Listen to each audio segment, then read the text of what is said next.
وما من دابۃ فی الارض الا علی اللہ رزقها، زمین پر چلنے رینگنے والی کوئی شے نہیں جس کا رزق اللہ کے ذمہ کرم پہ نہ ہو، اس نے اپنے ذمہ کرم پہ سب کچھ دیا ہوا ہے۔ تو اللہ پر بھروسہ، اللہ پر توکل، یہ بندہ مومن کی زندگی کا جمال ہے، خوبصورتی ہے، اور مصیبتوں سے جان چھوٹ جاتی ہے، سارے معاملے اس کے سپرد۔ جب ساری چیزیں بندہ اپنے ذمہ رکھے کہ یہ بھی میں کرنی ہے، یہ بھی میں کرنی ہے، تو الجھا رہے گا۔ تو جب اپنے معاملے اللہ کے سپرد، اس نے مجھے ہوم ورک دیا کہ یہ کر، گھٹنا باندھ دے، باقی میرے سپرد کر دے، کام پہ چلا جا، باقی رزق تیرا یہ میرے ذمہ، بیج ڈال دے، اگانا میرے ذمہ، پودا لگا دے، اس کو پروان چڑھانا، اس کے اوپر پھل لگانا، اس میں مٹھاس بھرنا، اس میں اثر کی شیرینی رکھنی، اس میں جو ہے وہ برکتیں ڈالنی، اس کے اندر طاقت توانائی یہ میرا کام ہوا۔ تیرا کام ہے پودا لگا اور پانی دے دیا کر، روز بات ختم ہو۔ تیرا کام ہے بیج ڈال، جڑی بوٹیاں تلف کر دیا کر، تیرا کام ختم ہو گیا، باقی کام میرے ہوئے۔ تو جب بندہ اس پہ ڈال دے، اللہ اکبر، تو پھر زندگی سوکھی ہو جاتی ہے، مصیبتوں سے بندہ چھوٹ جاتا ہے۔ توکل زندگی کا خوبصورت اسلوب ہے۔ تو حضرت سہل بن عبداللہ تستری فرماتے ہیں کہ توکل یہ ہے کہ ایسے ہو جاؤ جس طرح غسال کے آگے میت ہوتی ہے تو غسال اس کو جدھر حرکت دیتا رہے وہ ادھر حرکت کرتا رہتا ہے، وہ نہیں کہتا کہ پہلے یہ دھو اور پہلے یہ صاف کر اور پہلے یہ دھو، غسال کا نام ہے، اسے پتہ ہے تیرا کام ہے جدھر وہ تیرا رخ پلٹے ادھر تو پلٹتا جا۔ تو کہا تو اس کا بندہ ہے اور وہ تیرا رب ہے، تیری ضروریات کو کیسے پورا کرنا ہے، کون سی چیزیں تجھے دینی ہے، کون سی نہیں دینی، کون سی چیز کب دینی ہے، یہ اس کا کام ہے۔ اس لیے تو جو اس کا حکم ہے اس کو پورا کرتا رہے، ایک مطیع فرما بردار بندے کی طرح، باقی تیری ضرورتیں اس کے ذمہ کام پہ، تیری زندگی سوکھی ہو، خام کا اپنے آپ کو مشقت میں نہ ڈال، یہ توکل ہے۔ اور حضور نبی 70,000 بغیر حساب، میری امت میں سے 70,000 لوگ ایسے ہیں جو بغیر حساب کے جنت میں جائیں گے۔ اب وہ لوگ کون ہیں؟ ہم الذین لا یسترقون ولا یتطیرون، یہ وہ لوگ ہیں کہ جو پھونک جھاڑ نہیں کرتے، یہ ناجائز پھونک جھاڑ، یہ وہ ہوتا ہے، وہ بابوں کے پاس نش لگا ہوا ہوتا ہے، وہ پتہ نہیں کیا کیا پڑھ کے پھونکے لگا رہے ہوتے ہیں، اور کچھ لوگوں کا تو کام ہی کیا، انہیں ہر اتوار کو جانا ہی ہوتا ہے، اتنے مسائل ان کے ہوتے ہیں کہ بس جان نہیں چھوٹتی ان کی۔ اور ایسے جاہلوں کے پاس، ایسے نکموں کے پاس کہ جو شرکیہ کلمات پڑھتے ہیں۔ تو فرمایا جو 70,000 لوگ بغیر حساب کے جنت میں جائیں گے، یہ کون لوگ ہیں؟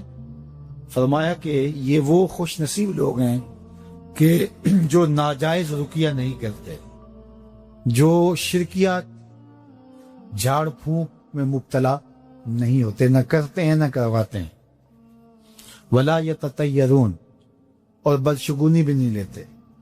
بلی راستہ کاٹ گئی تو آج میرا کام خراب ہو گیا، آج صبح فلان نحس مجھے مل گیا تو آج جو ہے وہ یہ مسئلہ ہو گیا، آج یہ ہو گیا، آج یہ ہو گیا، انہی چکروں میں رہتے ہیں۔ بلی راستہ کاٹ جائے یا کتا کاٹ جائے، حتیٰ کہ خنزیر بھی کاٹ جائے تو کوئی فرق نہیں پڑتا، یہ جاہلانہ باتیں ہیں۔ تو کہا کہ ولا یتطیرون، اور وہ بدشگونی نہیں لیتے، وَعَلَىٰ رَبِّهِمْ يَتَوَكَّلُونَ، اور اپنے رب پر توکل کرتے ہیں کہ سب کچھ اسی کے اذن سے، اس کے حکم سے، اس کی مرضی سے ہوتا ہے۔ تو کہا میری امت میں سے 70,000 لوگ بغیر حساب جنت میں جائیں گے، اور وہ ان خوبیوں کے حامل ہوں گے۔ تو اللہ پر توکل سیکھ لیں تو یہ دولت، یہ عظمت اور یہ سعادت نصیب ہو۔ حضور علیہ السلام نے ارشاد فرمایا، جس نے کسی شخص کی مصیبت کو دور کیا، کسی مومن کی تکلیف کو دور کیا، وہ تکلیف کسی بھی قبیل سے ہو سکتی ہے، وہ بیماری تھی، اس کے علاج میں مدد کی، اس نے کہیں جانا تھا سواری پہ بٹھا کے لے گیا، وہ بھوکا تھا اس کو کھانا کھلا دیا، اس کی جوان بچی تھی اور گھر کی دہلیز پہ بوڑھی ہو رہی تھی، اس نے شادی میں مدد دے دی، چاہے کہ میری زندگی سہل گزرے تو لوگوں کی زندگیوں کو سوکھا کر دو. بعض اوقات ہمارے رویوں سے لوگ اوکھے ہوتے ہیں. ایک بندہ مجھے کہنے لگا کہ بڑی پریشانیاں ہیں، تو میں نے کہا اللہ کی مخلوق کے لیے آسانیاں پیدا کرو. تو اس نے کہا میں تو ہمارے بزرگوں نے، ہمارے بڑوں نے بتایا ہے کہ اہل اللہ کی صحبت کو اختیار کرنا چاہیے. حضرت شیخ احمد مجدد الفسادی علیہ رحمہ فرماتے ہیں کہ اہل اللہ کی صحبت کبریت احمر کا درجہ رکھتی ہے، سرخ گندک کا درجہ رکھتی ہے. تو یہ انتہائی مفید اور پاکیزہ گروہ ہیں اہل اللہ. تو ان کی صحبت میں بیٹھ کر کے ہم اپنے اندر کی ستھرائی پاتے ہیں. اور ظاہر ہے کہ جب ہم کسی سے عقیدت رکھیں گے تو اس کے آداب بھی بجا لائیں گے، اس کی تعظیم بھی بجا لائیں گے، اس کے احکام کی پیروی بھی کریں گے اور اس کی عزت افزائی بھی کریں گے. تو لہٰذا اس معاشرے کے اندر کس کو عزت نہیں چاہیے، کس کو اپنے احکام کی تعمیل نہیں چاہیے؟ تو بہت سارے لوگ ایک اپنے اوپر ایک جعلی لبادہ رکھ کر کے اپنے آپ کو یہ ثابت کرتے ہیں کہ ہم اللہ کے برگزیدہ بندے ہیں اور آؤ ہمارے ساتھ اپنے تعلق کو مضبوط کرو اور ہمارے ساتھ وابستگی اختیار کرو. تو چونکہ اللہ کے ولی کو پہچاننا اتنا آسان کام نہیں ہے، یہ مشکل کام، اس لیے کہ ولی لوگوں کی طرح ہوتا ہے، لوگوں کے اندر چھپا ہوا ہوتا ہے. اس کی کچھ نشانیاں بتائی گئی ہیں، لیکن عام آدمی اس بات میں آ کے دھوکہ کھا جاتا ہے. اس عنوان سے قرآن مجید نے بھی ہماری رہنمائی فرمائی ہے. اگر ہم اس پر غور کریں، توجہ کریں تو الذین آمنوا وکانوا یتقون، اور حدیث پاک بھی آتا ہے اذا رؤوا ذکر اللہ. اللہ کا ولی وہ ہوتا ہے کہ جس کو جب تم دیکھو تمہیں خدا یاد آ جائے، جس کی صحبت میں بیٹھ کے، جس کی قربت میں بیٹھ کے رغبت دنیا کم ہو اور رغبت آخرت زیادہ ہو، تو سمجھ لو کہ ایسا شخص اس کی صحبت کبریت احمر کا درجہ رکھتی ہے. چونکہ اہل اللہ کی دعائیں قبول ہوتی ہیں، جب وہ ہاتھ اٹھاتے ہیں تو اللہ ان کو خالی نہیں موڑتا. تو ہم اپنے کاموں کے لیے، اپنی ضروریات کے لیے اہل اللہ سے دعاؤں کے طالب ہوتے ہیں. تو جو شخص بھی یہ ادعا رکھتا ہے کہ میں اس قبیلے کا فرد ہوں، تو ہم اپنی ضرورتوں کے لیے ان کے قریب ہو جاتے ہیں. تو بہت سارے لوگ اس بات کے اندر دھوکہ بھی کھا جاتے ہیں، ایسے لوگوں کی صحبت میں بیٹھتے ہیں جو حقیقت میں اللہ کے ولی نہیں ہوتے، انہوں نے ایک لبادہ اور رکھا ہو. اس کے لیے علماء نے مختلف معیارات بیان کیے ہیں. حضرت غوث اعظم الشیخ عبد القادر جی اس باب میں نزہۃ القاطر الفاتر فی مناقب الشیخ عبد القادر کے اندر آپ نے 12 نشانیاں بیان فرمائی ہیں جو مسجد مشیخیت کے اوپر بیٹھے اور لوگوں کو رشد و ہدایت کرے اور لوگ اس سے اپنا باطنی تعلق جوڑے.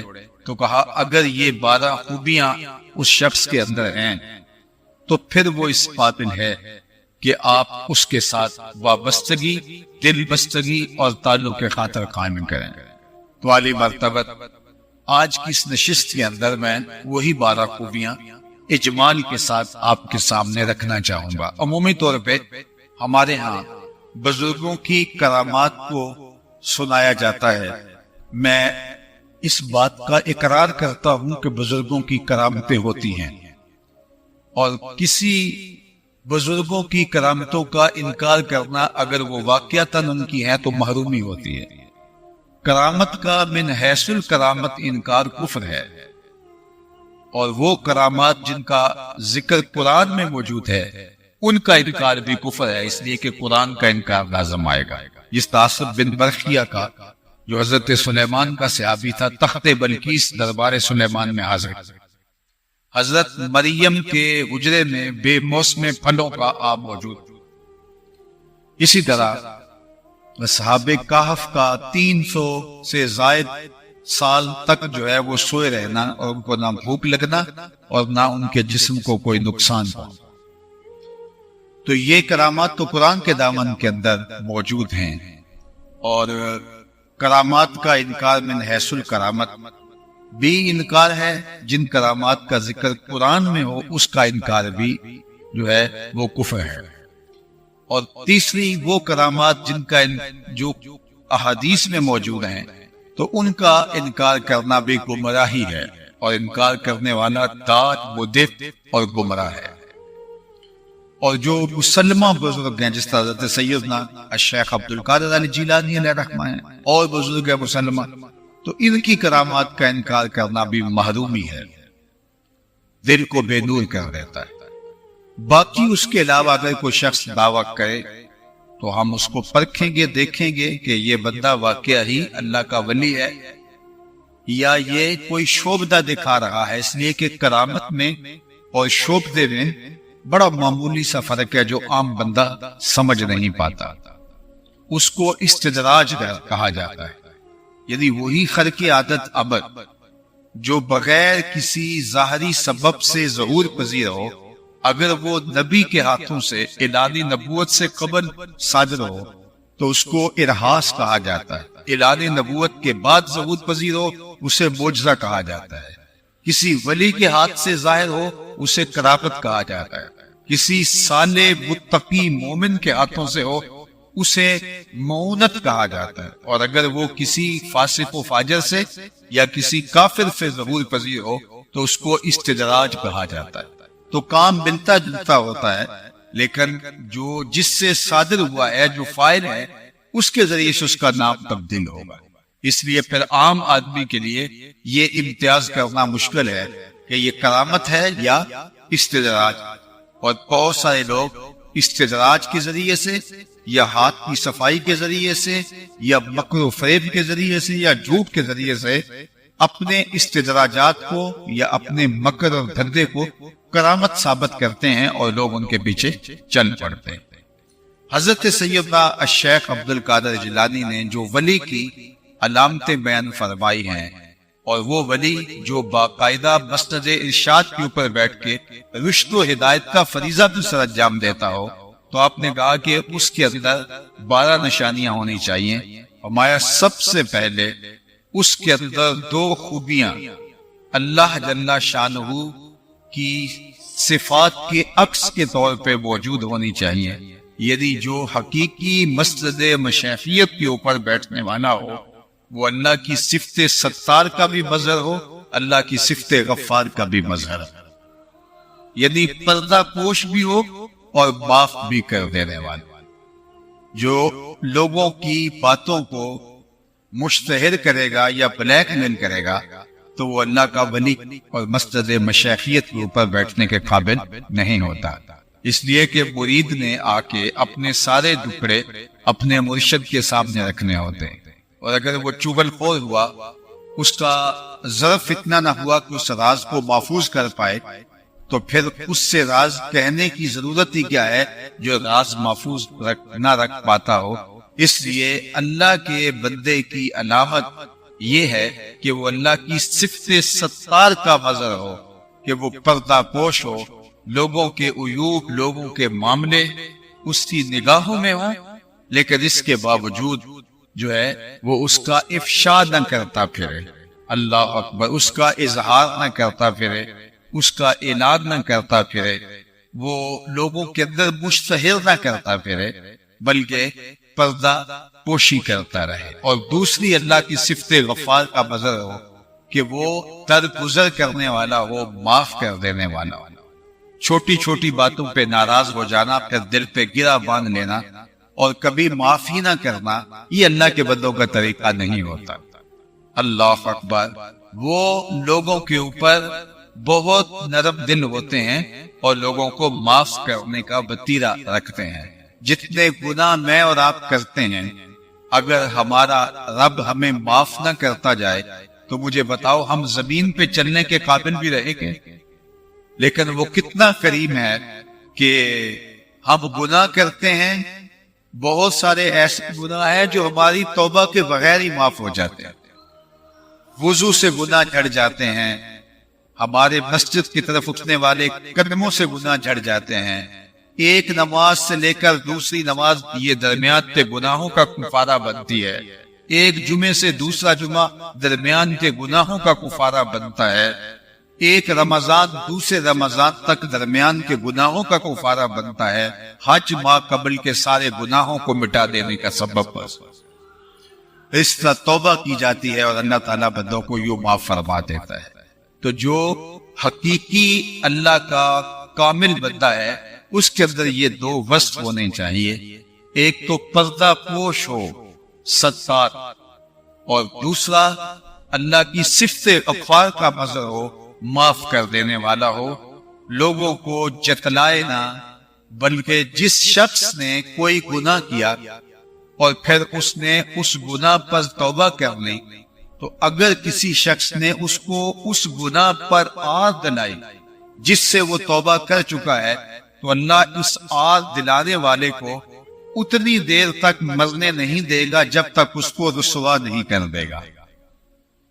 تو یہ جو ہم لوگوں کا پیچھا ہی نہیں چھوڑتے، جب اللہ معاف کر دیتا ہے، اللہ تعالیٰ رحم فرمانے والا ہے، تو بندوں کو بھی رحم کرنا چاہیے۔ تو ایک تو پردہ پوشی یہ فقیروں کا مزاج ہوتا ہے۔ اللہ اکبر۔ بزرگوں میں سے ایک نام آپ نے سنا ہوگا، حضرت حاتم اصم، بہت بڑے صوفی بزرگ گزرے۔ اصم عربی میں کہتے ہیں جو کانوں سے بہرا۔ حضرت حاتم کانوں سے بہرے نہیں تھے، لیکن ان کو اصم کیوں کہا جاتا ہے؟ اس کا ایک واقعہ ہے۔ سبب یہ ہوا کہ آپ کی مجلس کے اندر لوگ آتے تھے اور بعض اوقات اپنے دکڑے لے کے خواتین بھی آتی تھی، بوڑھی خواتین بھی آپ کی خدمت میں حاضر ہوتی، اور پردے میں وہ بھی بیٹھ کے آپ کو اپنی داستانیں سناتی تھی اور آپ ان کو دعا دیتے۔ ایک خاتون ایک دفعہ آپ کی مجلس میں آئی، اور جب وہ بیٹھنے لگی تو اس کی ہوا خارج ہو گئی۔ تو یہ انسان کا ایک طبی اور فطری عارضہ ہے، ہر شخص کو جو ہے وہ ہوا کی خروج کا معاملہ ہے، لیکن بہرحال اگر برسر مجلس ہو جائے تو انسان اس میں سبکی اور شرمندگی محسوس کرتا ہے، اور پھر ایک عورت سے یہ معاملہ سرزد ہو جائے اور پھر ایک بزرگ کے سامنے، تو وہ پسینے سے شرابور ہو گئی کہ حضرت کے سامنے میری ہوا خارج ہو گئی ہے، حضرت میرے بارے میں کیا فرمان کرے۔ تو آپ نے جب اس کی اس حالت کو دیکھا تو اس کی خفت کو مٹانے کے لیے، اس کی شرمندگی کو مٹانے کے لیے جب اس نے بات شروع کی تو آپ نے کان پہ ہاتھ رکھ کے کہا ذرا اونچا بولنا، گویا اس کو تاثر دیا کہ میں کانوں سے بہرا ہوں۔ تو اس کو جتنی شرمندگی ابھی تک ہو رہی تھی، وہ خفت ہو رہی تھی، وہ مٹ گئی کہ میں خامخواہ پریشان ہو رہی تھی، حضرت تو بہرے ہیں۔ تو حضرت بہرے نہیں تھے، آپ نے ایسے کان پہ ہاتھ رکھ کے کہا ذرا اونچا بولنا۔ پھر جب تک وہ خاتون زندہ رہی حضرت حاتم بہرے بنے رہے کہ اس کو جب بھی پتا چلے گا کہ میں بہرا نہیں ہوں، اس کو تب شرمندگی ہوگی۔ تو اس لیے ان کا نام ہی حاتم اصم پڑ گیا کہ بہرے حاتم، حالانکہ وہ بہرے نہیں تھے۔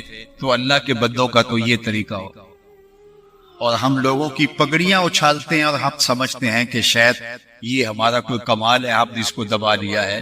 اس ایک خاتون کو خفت سے بٹانے کے لیے ساری زندگی یہ تکلف کیا اور آپ کا نام حاتم اصم پڑ گیا۔ حضرت سیدنا غوث اعظم الشیخ عبد القادر جیلانی علیہ رحمہ و رضوان فرماتے ہیں، ایک وہ اللہ کی صفت ستار کا مظہر ہو، ایک اللہ کی صفت غفار کا مظہر ہو، معاف کر دینے والا اللہ۔ دوسری بات ارشاد فرمائی، پہلے دو وصف اس کے اندر یہ ہونے چاہیے جو اس قابل ہے کہ وہ لوگوں کو رشد و ہدایت کرے، لوگ اس سے اکتساب فیض کریں، اور وہ اس مسلک کے اوپر بیٹھ کے لوگوں کو دین کی ترغیب دے۔ دو وصف کہا، اللہ جل شانہ کی صفات کا وہ مظہر ہو، دو خوبیاں اس میں حضور والی ہونی، ایک وہ شفیق ہو، دوسرا وہ رفیق ہو، شفقت کا پیکر ہو۔ اللہ اکبر۔ اللہ کے محبوب نے کے بارے میں خود رب کائنات نے فرمایا، لو کنتا فظا غلیظ القلب لانفضوا من حولک، اے محبوب اگر تو ترش مزاج ہوتا، سخت مزاج ہوتا، تو اتنے لوگ تیرے گرد کبھی بھی جمع نہ ہو پاتے۔ یہ جو کتنے لوگوں کا ہجوم آپ کے گرد ہے، تو یہ آپ کی طبیعت کی نرمی کا کمال۔ تو تو لوگوں کے ساتھ رویہ شفقت کا رکھا جائے. حضرت انس بن مالک رضی اللہ تعالی عنہ، حضرت انس رضی اللہ تعالی عنہ فرماتے ہیں خدمت رسول اللہ صلی اللہ علیہ وآلہ وسلم 10 سنین، میں نے حضور علیہ السلام کی خدمت جو ہے خدمت رسول اللہ 10 سنین، میں نے 10 سال تک حضور کی خدمت کی ہے. یہ حضرت ام سلیم کے بیٹے تھے اور 7-8 سال ان کی عمر تھی جب حضور مدینہ ہجرت فرما کے آئے. تو ام سلیم نے حضرت انس کو پکڑا اور حضور کی خدمت میں پیش کر دیا، کہا حضور یہ گھر کے کام کاج ضرورتیں پوری کرے گا. تو کہتے ہیں 10 سال تک میں نے حضور کی خدمت کی. 10 سال میں ایک بار بھی ایسا نہیں ہوا کہ حضور نے مجھے کبھی جھڑکا ہو. کہتے ہیں بعض اوقات ایسا ہوتا کہ میرے ہاتھ سے کوئی برتن گر کے ٹوٹ جاتا تو خواتین کو اس چیز کا بڑا ہوتا ہے کہ برتن ایک کم ہو گیا ہے. وہ ہماری خواتین کہتی ہیں سیٹ خراب ہو گیا. تو وہ خواتین کے دل میں گھر کی چیزوں کے ساتھ مانوسیت زیادہ ہوتی ہے. تو بعض اوقات میرے ہاتھ سے کوئی برتن چھوٹ جاتا اور گر جاتا تو کوئی زوجہ محترمہ اس پر بات کرنے لگتی تو اس سے قبل کہ وہ کچھ کہے تو اللہ کے محبوب پہلے ہی فرماتے اس کی عمر ہی اتنی تھی. یعنی ساری زندگی حضور نے مجھے خود بھی نہیں جھڑکا اور ازواج مطہرات کو بھی جو ہے وہ کچھ سخت جملہ مجھے نہیں کہنے دیا. یہ حضور کی شفقت. تو اللہ کا بندہ، اللہ کا ولی مسجد مشیخیت کے اوپر بیٹھنے کے قابل حضرت سیدنا غوث اعظم فرماتے ہیں وہ ہے کہ جو حضور کی اس صفت کا مصداق ہو اور اس صفت کا عکس اس کے اوپر موجود ہو، وہ شفقت کرنے والا. اور پھر فرمایا شفیق بھی ہو اور رفیق بھی ہو، رفاقت کا حق بھی جان. اللہ اکبر.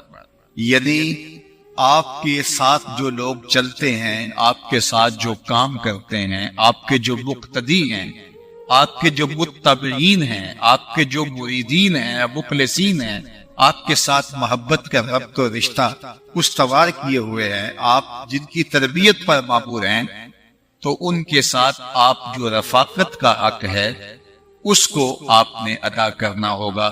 اگر اللہ کا بندہ اس اہلیت کا مالک ہے تو وہ اس قابل ہے کہ اس کو مسند مشیخیت کے اوپر بٹھایا جائے اور پھر وہ لوگوں کی رہنمائی کرے اور رشد و ہدایت کا فریضہ سر انجام دے. اور جو رفاقت کے حق کو ہی نہیں جانتا اور جو اپنے ساتھیوں کے ساتھ محبت اور شفقت کے اسالیب سے ہی آگاہ نہیں ہے تو وہ اس بات کا حقدار نہیں ہو سکتا کہ وہ مسند مشیخیت کے اوپر بیٹھے. یہ 4 خوبیاں ہو گئیں. فرماتے ہیں کہ 2 خوبیاں اس میں حضرت سیدنا ابو بکر رضی اللہ تعالی عنہ والی، ایک صادق ہو، دوسرا مصدق ہو، خود بھی سچا ہو اور سچ کی تصدیق اور تائید اور تصویب بھی کرنے والے. یہ 2 خوبیاں اس کے اندر، یہ وصف مرتبہ کمال کے ساتھ اس کے اندر موجود ہونے چاہیے. ہمارا دین ہمیں سچ بولنے کی ترغیب دیتا ہے اور جھوٹ اگر ہمارے ساتھ جڑا ہے تو پھر ہمیں دین کی ہوا بھی نہیں لگی. اللہ کے محبوب علیہ السلام نے سے ایک دن صحابہ نے پوچھا کہ حضور کیا مومن بخیل ہو سکتا ہے؟ کہا نہیں، مومن سخی ہوتا ہے، لیکن ہو سکتا ہے کبھی بخل بھی کر جائے، آخر بشری تو ہے. پھر پوچھا کہ مومن بزدل ہو سکتا ہے؟ کہا نہیں، بہادر ہوتا ہے، لیکن ہو سکتا ہے کبھی وہ بزدلی بھی کر جائے، آخر بشری تو ہے. پھر تیسرا سوال حضور سے پوچھا گیا، مومن جھوٹا ہو سکتا ہے؟ فرمایا جھوٹا نہیں ہو سکتا. یہ طے ہے کہ مومن ہو اور جھوٹا ہو یہ نہیں ہو سکتا. اب میں اور آپ ذرا اپنے اندر اتر کے دیکھیں، قدم قدم پہ ہم جھوٹ بولیں اور ہم کہیں کہ ہمارے جیسا مسلمان اور مومن ہی کوئی نہیں، تو ہمیں ایمان کا نور نصیب ہی نہیں ہوا. ہم کیسے جھوٹ بول سکتے ہیں؟ ہمارے نبی علیہ السلام کو تو کافر بھی صادق اور امین کہتے تھے. ہمیں جھوٹ زیبا کیسے، ہم کیسے جھوٹ بول سکتے ہیں؟ ہمارے آقا و مولا صادق بھی تھے اور امین بھی تھے، تو ہماری زندگی میں جھوٹ کیسے در آئے؟ آج ہمارا تاجر بولتا ہے جناب اگر جھوٹ نہیں بولتے تو سودا نہیں بکتا. تو میں کہتا ہوں جاپان والے پوری دنیا کے اوپر سچ بول کے